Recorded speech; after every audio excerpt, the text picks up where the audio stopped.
Salve, salve nação, saudações rubro-negras, é inacreditável, o Flamengo empatou com Madureira por 0-0, cara, vamos ver agora o que os comentaristas da ESPN vão falar sobre este jogo e também sobre as substituições que o Vitor Pereira fez no jogo.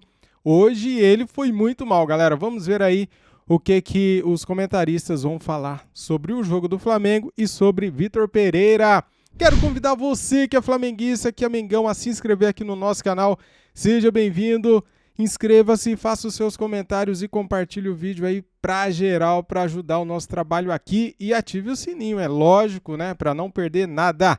As imagens são da ESPN Grupo Disney. Vou deixar aqui na descrição o link do canal da ESPN como créditos. Simbora, vamos lá. O Campeonato Carioca, 0-0, Fábio Luciano. Seja bem-vindo, um beijo para você. Isso, Glaucia, boa noite a você, ao André, boa noite a todos. Um resultado que nos surpreende, né? O Madureira era mandante, mandou o seu jogo no Espírito Santo, e aí a gente sabe o poder do Flamengo em todos os lugares do Brasil, então o estádio completamente tomado por flamenguistas, mas um time que, na minha opinião, a gente vai discutir um pouco sobre isso, com algumas mudanças táticas, né? Talvez as peças sejam muito parecidas, mas a forma do Flamengo jogar com o Vitor Pereira ela é diferente um pouco da forma como vinha com o Dorival.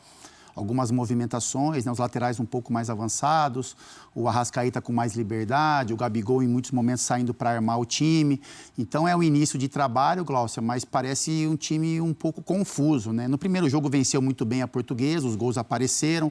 Hoje o Flamengo criou chances também para vencer o jogo, criou oportunidades, o Gabigol teve um chute na trave no segundo tempo, mas pela qualidade que o Flamengo tem, pelo entendimento que a gente tem de poder, principalmente ofensivo dessa equipe do Flamengo, eu achei hoje o time um pouco confuso, seja na sua formação inicial, seja depois também, que aí o Vitor começa a mexer no time, começa a colocar muitos atacantes, enche a área de jogadores, a gente sabe que isso muitas vezes, e algumas vezes, acaba não funcionando, coloca o Marinho na ala esquerda, e eu sou um cara que tenho muito receio disso, porque eu critiquei muito algumas mudanças que o Paulo Souza fez no Flamengo, e aí no final no começo parecia que a gente estava pegando no pé muito cedo, mas no final ficou comprovado que a gente tinha um pouco de razão, que as mudanças não surtiram o efeito que o Paulo queria. Então, eu, particularmente, me assusta um pouco. Eu entendo que o Ayrton Lucas começa o jogo, é uma pré-temporada, o Flamengo não tinha um lateral esquerdo de reserva, o Felipe Luiz está machucado, mas me assusta um pouco pelas lembranças que eu tenho do Paulo Souza, o Marinho ali fazendo essa ala esquerda, mas acho que o Vitor vai falar um pouco na entrevista, é um início de temporada, ele está experimentando algumas coisas no Flamengo, mas você olha para um estádio tomado por flamenguistas, o poder ofensivo que o Flamengo tem, empatar um jogo contra o Madureira, o bravo Madureira, né, que se preocupou em se defender, que fez isso muito bem, que conseguiu anular as movimentações do Flamengo em momentos do jogo, mas chama atenção pelo poderio que o Flamengo tem, e a expectativa do torcedor do Flamengo era de mais uma boa vitória. Seja bem-vindo, André. Um beijo para você. Boa noite. Tudo bem, Glaucia? Boa noite a você, Fábio, aos nossos amigos e amigas. Bom, o Fábio tem total razão em tudo que ele disse. Eu vou acrescentar apenas que a gente tem a obrigação de falar do Madureira. Exatamente. Né? É o segundo empate do Madureira, 2 jogos, 2 empates em 0-0, enfrentando 2 times grandes. A estreia foi contra o Vasco e agora o segundo jogo com o Flamengo. E o Madureira conseguiu não levar nenhum gol. Da forma como o Madureira tratou a partida, a gente entende que esse era o plano mesmo. O 0-0 era um resultado maravilhoso para o time do Madureira, porque não houve absolutamente nenhum constrangimento na maneira de marcar, até com alguma rispidez, especialmente no primeiro tempo. 2 ou 3 entradas, uma delas no Gerson. Essa no Gerson foi bastante feia. As outras me pareceram uma mistura de jogador chegando atrasado e pegando um pouco mais forte. Mas essa no Gerson foi um pouco acima. Felizmente ele continuou no jogo depois de ser atendido e aparentemente não foi nada mais sério o que aconteceu com ele. Seria muito ruim se ele se machucasse por causa de uma entrada como essa logo no segundo jogo da temporada. Agora, diferentemente da Portuguesa, que permitiu que o Flamengo fizesse vantagem numérica, superioridade no meio de campo, com o movimento dos meias em cima dos volantes.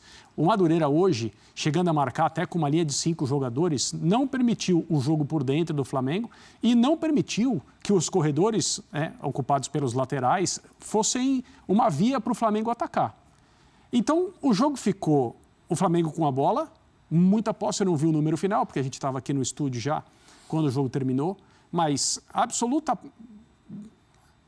domínio do Flamengo no trato com a bola, o Madureira tentando uma roubada para sair em contra-ataque, o Santos, goleiro do Flamengo, absolutamente observador do jogo, não teve que trabalhar, e a movimentação ofensiva do Flamengo, mesmo depois das substituições, Marinho, Mateusão, Cebolinha, o Vitor Pereira povoou o ataque, povoou basicamente a área do Madureira para uma pressão final, e essas ideias não surtiram efeito, elas não alteraram o jogo, nem mesmo em relação ao número de chances importantes que o Flamengo criou durante todo o jogo. Então, a bola na trave, se não me engano, 27 minutos, numa boa jogada do De Arrascaeta, o melhor jogador do Flamengo na noite de hoje.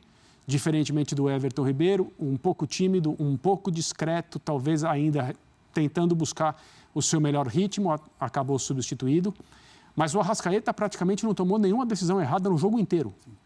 Assim, realmente impressiona a qualidade técnica, a leitura de jogo. Não é uma novidade, mas ele emendou a temporada passada com a Copa do Mundo, com a temporada atual, e ele continua absolutamente fino nas suas decisões e nas suas ações.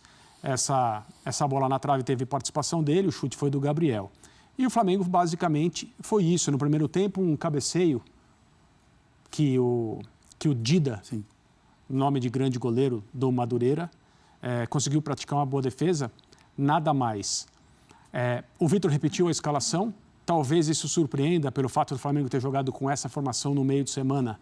Então, pouco tempo para descansar, recuperar, mas aí é o dilema que a comissão técnica do Flamengo enfrenta por causa de Supercopa, Mundial e Recopa. É muito pouco tempo para o time do Flamengo ganhar corpo e entender aquilo que o seu treinador pretende fazer.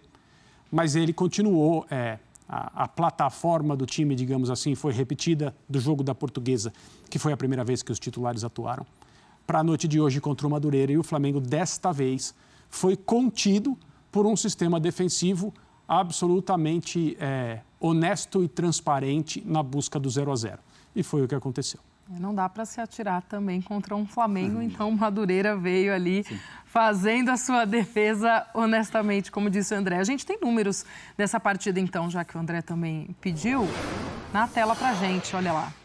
Posse de bola 35 contra 65, todos os quesitos ali marcados para o Flamengo com superioridade. Passe certo 191 contra 559. Chutes 4-10, chutes certos nenhum contra 4. Cruzamentos 4 contra 31 e cruzamentos certos nenhum contra 6. Aí então, o que produziu o time de Vitor Pereira na partida de hoje, mas também não conseguiu o resultado, talvez não tenha sido efetivo o suficiente. Sim. É porque assim, a gente acompanha, a gente vê os passes, né? E muito em cima do que o André falou. Então o Flamengo teve o controle do jogo. O Flamengo não cedeu chances para o Madureira e teve o controle da bola. Mas se a gente olhar a qualidade técnica do Madureira, mesmo com essa sustentação defensiva e a qualidade do Flamengo, foram 10 chutes a gol, 4 chutes certos. Então é muito pouco, né? Quando você entende o poderio ofensivo do Flamengo. Eu acho que o Vitor vai trabalhar isso, ele está tentando implementar a filosofia dele e ela é diferente da do Dorival. Isso fica claro na movimentação dos jogadores, né? O Arrascaeta com o Dorival, ele circulava muito pelo lado esquerdo, né? Então caiu um pouquinho mais para o meio, mas as movimentações eram mais pela esquerda. Hoje ele faz muito isso, porque é o lugar onde ele funciona melhor, mas a gente vê o Arrascaeta, por exemplo, por muitos momentos jogando lá na direita. Então, ele tem essa liberdade de movimentação que pode ser boa, pode ser ruim, porque você desgasta o jogador, você ocupa espaço de outros. Eu acho que o Everton Ribeiro, ele está, além da questão física, ele está tentando também encontrar o espaço dele, porque o Varela, por exemplo, hoje jogou muito profundo e aí automaticamente empurra o Everton Ribeiro para o meio.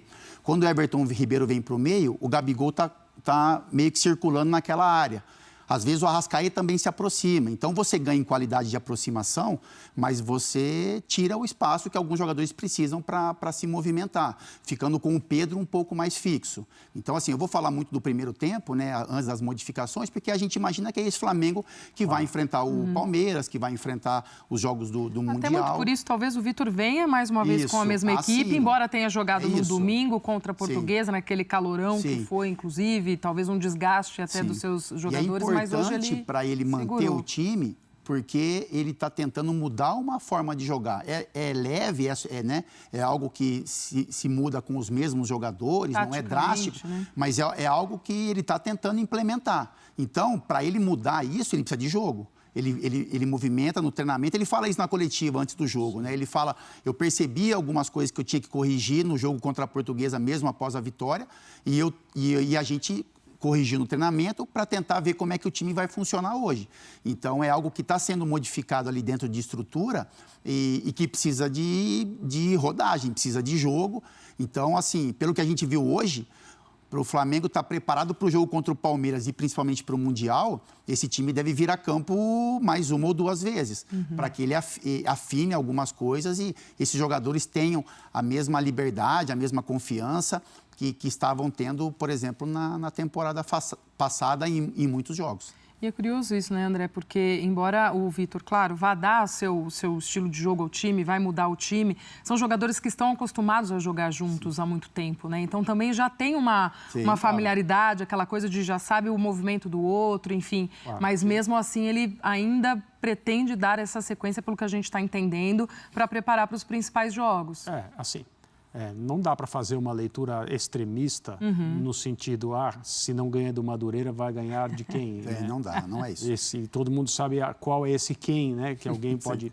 Nós brincamos aqui no fim de semana que a gente ia colocar uma tarja. Começo de temporada, gente. Calma, torcedores, calma. Exato. E essas coisas vão acontecer mesmo, né? Esse tipo de atuação. Então, além das dificuldades impostas pelo Madureira, a gente também precisa mencionar atuações discretas de jogadores que são muito capazes. Eu acabei de falar do Everton Ribeiro, para mim um dos melhores, mas assim, um dos melhores mesmo, jogadores em atividade no continente sul-americano, todo mundo sabe o que ele é capaz de fazer. A folha de serviços dele prestados ao Flamengo é longuíssima e importante, e não é uma atuação discreta, ele foi discreto hoje. Na segunda participação dos titulares do Flamengo no Campeonato Estadual, que vai ligar um alarme ou a gente vai ser levado por essa coisa para entender que, não, então o Vitor já tem um problema para resolver. O Vitor não tem um problema para resolver. O Vitor tem pouco tempo para fazer o seu time jogar, da maneira que ele quer, com nível físico e técnico, porque os jogadores estão voltando de férias, compatível com as disputas que ele tem logo agora, né? Então, é maravilhoso trabalhar no Flamengo, do ponto de vista de um treinador? É claro que sim.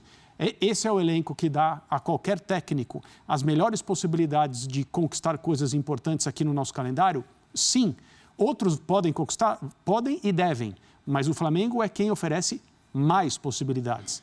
Agora, tem o outro lado desse pacote. E no caso desse ano agora, que é aquilo com o que o Vitor Pereira se depara desde que ele assinou o contrato, num primeiro momento, que está praticamente na esquina em termos de montagem de equipes, ele tem 3 disputas.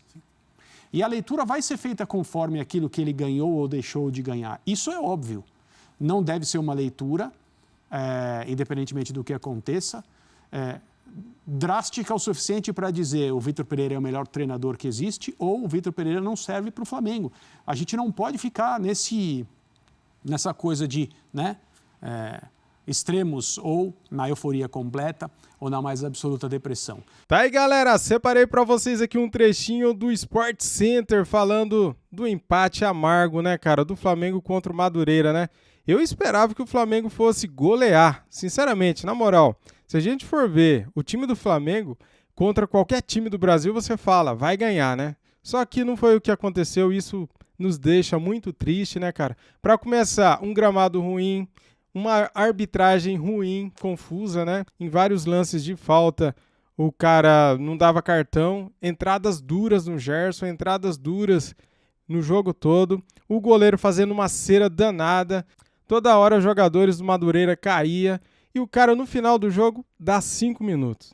Não é isso que levou o Flamengo a empatar com o Madureira. É que o Flamengo jogou mal mesmo, mas é só para pontuar que hoje não foi fácil, hein, cara? Eu não gostei hoje do narrador Pedro do Band Esportes, não gostei. Eu não conheço ele, não sei quem é, nunca vi, mas eu achei que ele é fraco. Achei fraco. Não gostei da narração. O Vitor Pereira, não gostei das modificações que ele fez. Hoje, cara, nada deu certo, né, galera? Hoje nada deu certo. Não é que eu tô aqui só para reclamar, mas eu tô aqui pra gente pontuar o que a gente viu no jogo.